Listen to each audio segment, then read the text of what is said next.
Tonight, the 5 judges of the Man Booker Prize will announce this year's winner.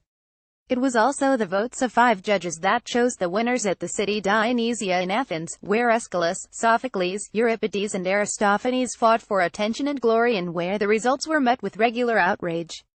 For word workers, nothing much has changed over the last 3,000 years. You're unlikely to be rich. There are many stories about Homer, that he was a prisoner, that he was a beggar. There aren't any about him luxuriating in his seaside villa. According to tradition, Euripides wrote in a dank cave. Whether for financial or misanthropic reasons is not clear. Publishers are often reproached for their hard sell and ludicrous blurbs, but the writers were at a millennium before the printing press. Apuleius, author of The Golden Ass, starts off by assuring his readers he will gently stroke their kindly ears. Cheriton, the author of probably the earliest extant novel, Calirho, flashes his goods straight away. I am going to tell you a love story.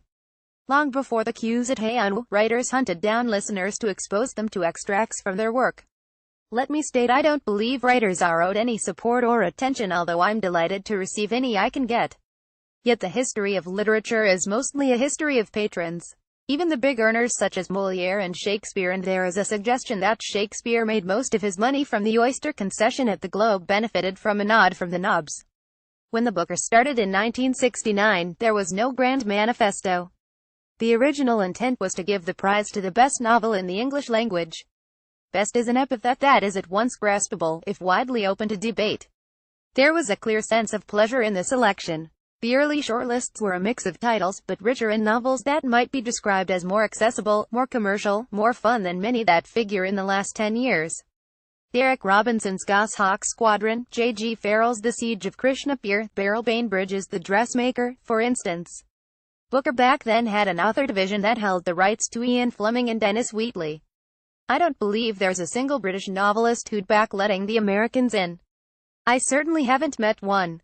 Compare the first winner of the Booker in 1969, P.H. Newby's Slim Something to Answer For, with its diametric opposite in 2015, Marlon James' chunky, multi-narrator A Brief History of 7 Killings, written mostly in Jamaican patois and requiring a sound acquaintance with the politics and music of Jamaica in the 1970s. The Booker hasn't done a bad job. Like all prizes, a backward glance will raise some eyebrows. Hands up anyone who's read a book by Newby or Bernice Rubens lately. I can't remember anyone recommending John Berger's G to me in the last 30 years as a must-read thrill. But most of the right names are there, if not always for their best work.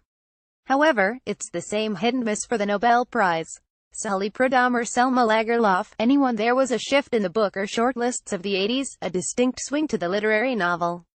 The Booker was the only prize that guaranteed a difference in status, whether you were shortlisted or won. Without the Booker thrusting the novels of Isbuyat, Julian Barnes, Ian McEwan and Kazuo Ishiguro into the hands of Middle England and readers abroad, their careers and bank balances would have been very different. When the Man Booker Prize announced its global expansion in 2013, opening the door to anyone writing in English and published in the UK, essentially unleashing the Americans, since the rest of the English-speaking world was already represented, it had used the term literary fiction several times, so there can't be any ambiguity about the current goal. I remember Ian Trewin, its literary director until his death in 2015, claiming there had been extensive consultation about the decision, even with novelists. I also remember thinking that I didn't believe there was a single British novelist who'd back the decision to let in the Americans. I certainly haven't met one. Paul Beatty became the first American writer to win the Man Booker Prize last year with The Sellout. Photograph Murdo MacLeod for The Guardian. The move is a good one for the profile of the Man Booker Prize itself, although it was probably a knee-jerk reaction to the transatlantic appearance of the Folio Prize. Competition is stimulating. I quite like the idea of a merciless arena, a gladiatorial free-for-all where all comers can come and have a no-quarters contest, one big massive cage fight. But there's a problem with literary fiction. Ask any agent, or publisher, or writer of literary fiction.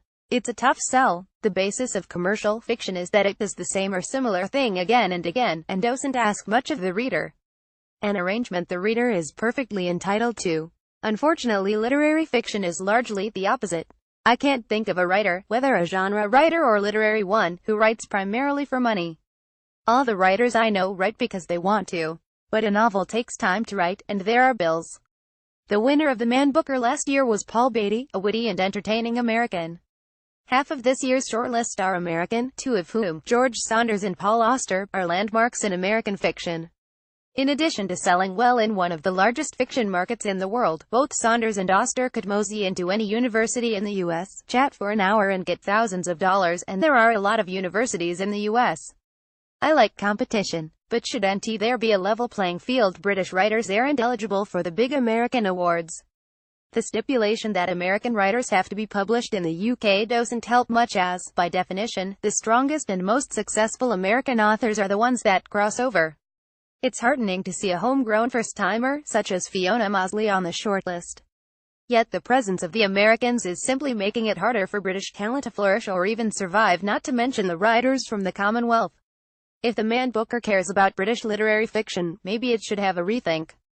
Otherwise the next Kazuo Ishiguro might not make it through. Tibor Fischer is a novelist.